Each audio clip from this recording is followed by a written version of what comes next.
Imagine having a video game that has such bad monetization practices, not even China wants anything to do with you.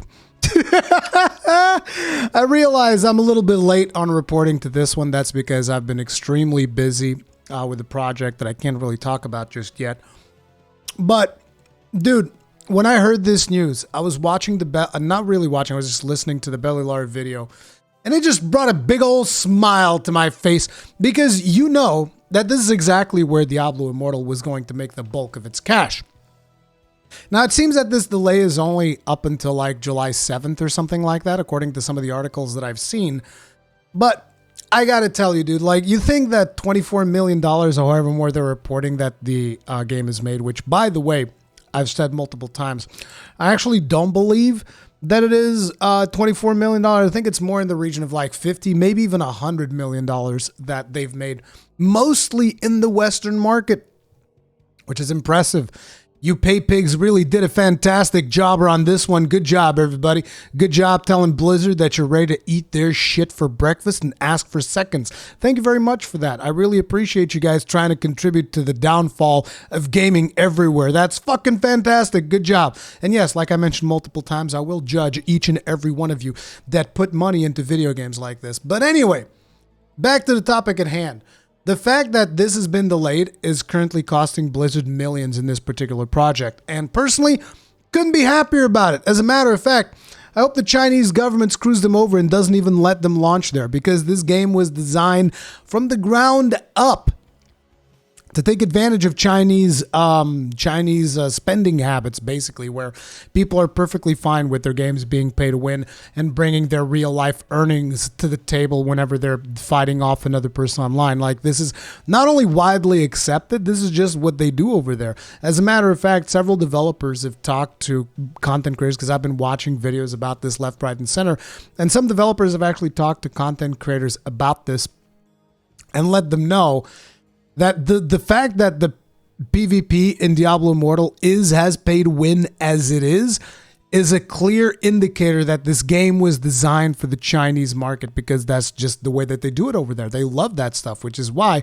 you have so many goddamn pay to win elements in the game. And to be honest, this news couldn't have come at a better time. You know what I'm saying? Like, because I've been so incredibly just like saddened over the state of the video gaming industry. But the fact that not even the Chinese people are willing to deal with Blizzard's bullshit, that is, it just brings a good old smile to your face. Diablo Immortal, Blizzard's controversial mobile game entry in its famous action RPG series, has had its release in China delayed just days before it was due to launch. Yeah, it was supposed to launch on June 23rd, but a post on June 19th by the game's co-developer and local publisher NetEase said it needed to make further optimizations. You see, it just wasn't working properly on people's phones. You guys have phones? Do you guys have phones over in China? It's like, no, I guess not. I guess that in China, their phones weren't working right, so they needed to optimize things, including support for more devices, network, and performance improvements. Bullshit.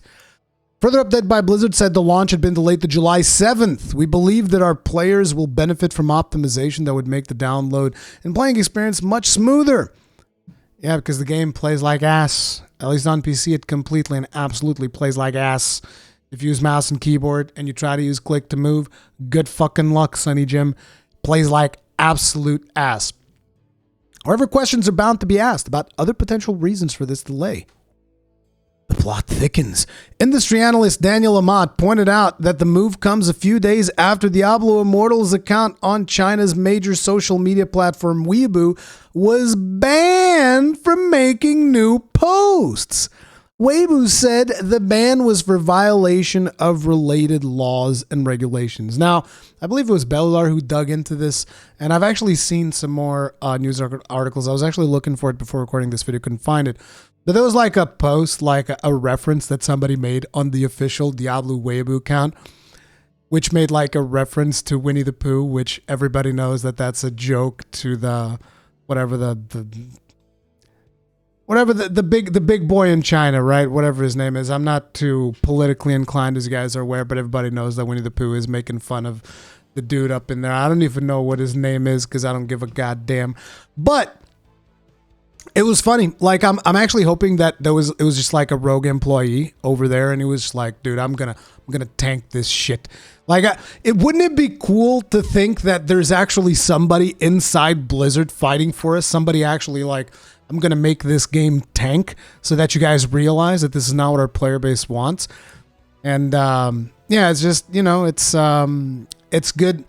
It's good to imagine. It's good to imagine that there's actually somebody on the inside doing that shit.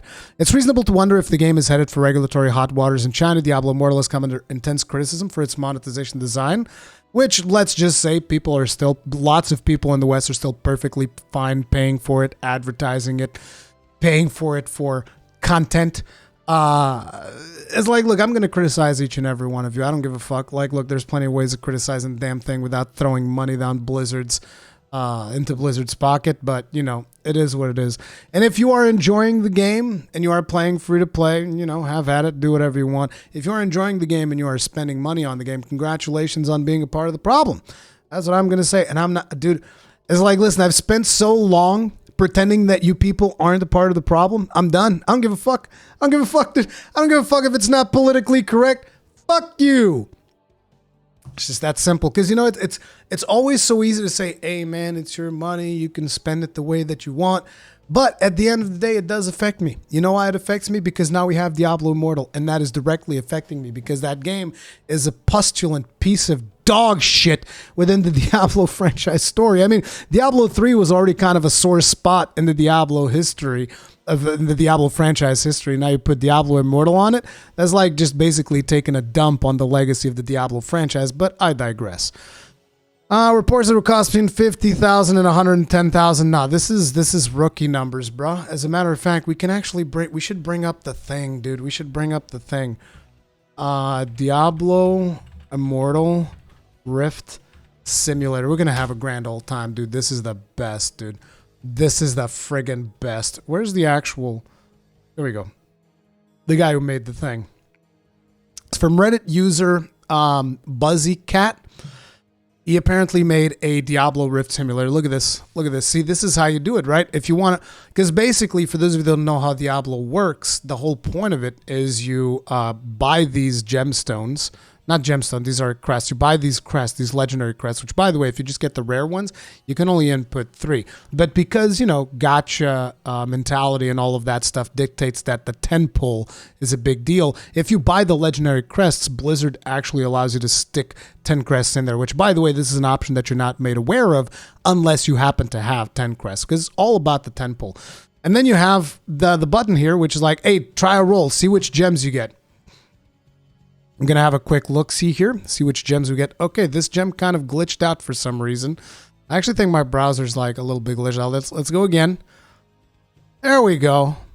There we go. Look at that. We have 1 star, 2 star, 1 star, 1 star, 1 star, 1 star, a 2 out of 5 star. This is like our best gem that we've gotten so far. Look at that, dude.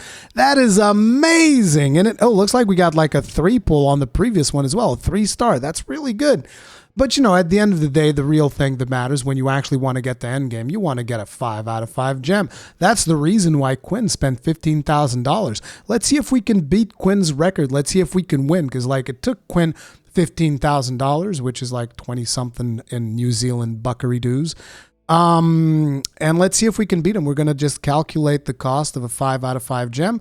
This thing's going to rotate and rotate and... Oh, Quinn, I'm so sorry, dude. Oh, Quinn, I got it after $250. Oh, no.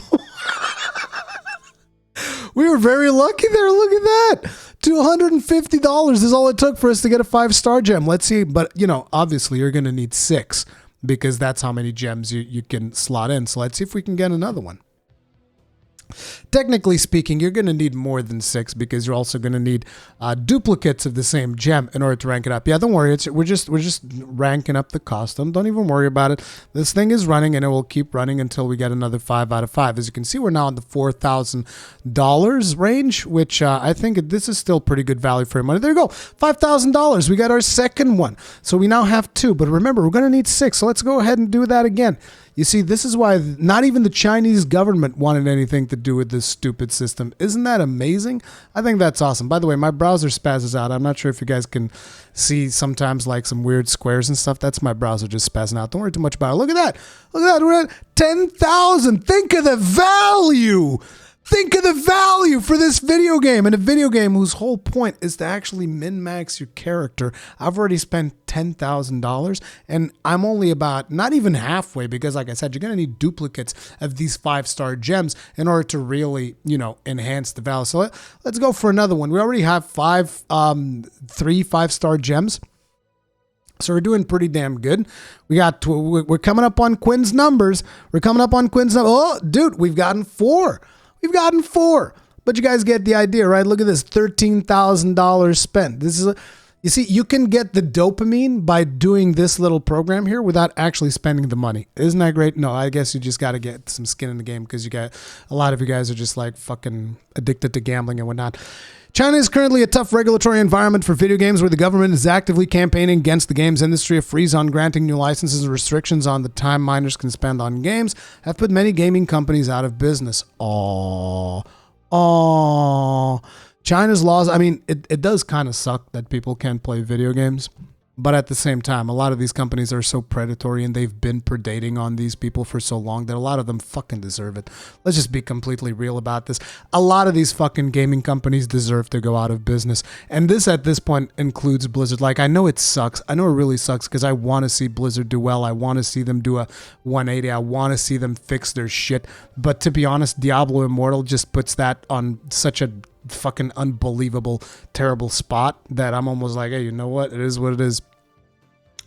Diablo Immortal has to a large extent been designed with China in mind. This huge market is dominated by free-to-play mobile phone games, and Blizzard enlisted Chinese company NetEase as a co-developer to help tailor Diablo's core gameplay to these devices and this business model. As I like to call it, Diablo Immortal is a skin job. Guys, remember I called it that when I made my Diablo videos. Called it the skin job because basically you get NetEase's bullshit. Then you slap a Diablo skin on top of it and somehow it's acceptable. It would be both ironic and a serious blow to the game's fortunes if the game was denied release there. It would be. I would be so sad. Would you not be sad? Let me know in the comment section down below. Here's me shedding a tear. Actually, no. Instead of having StarCraft music in the background, I should have had some kind of violin. Somebody playing the world's smallest violin just for the Diablo Immortal marketing team. I would love to have that, just like the world's smallest violin, just like, na, na, na, na, na. Or maybe it could be playing a fucking funeral march. But unfortunately, as we are well aware, most likely the game will end up releasing in China, and it is going to give Blizzard astronomical profits, which is disgusting, but it's nice to see them get a black eye over this bullshit. And to be honest, the worse this situation goes for them, the more I will fucking celebrate it. God damn, it feels good. But anyways, I'll see you guys in the next one. Let me know what you think about this whole shenanigans. And yeah, stay strong, stay safe. Peace out.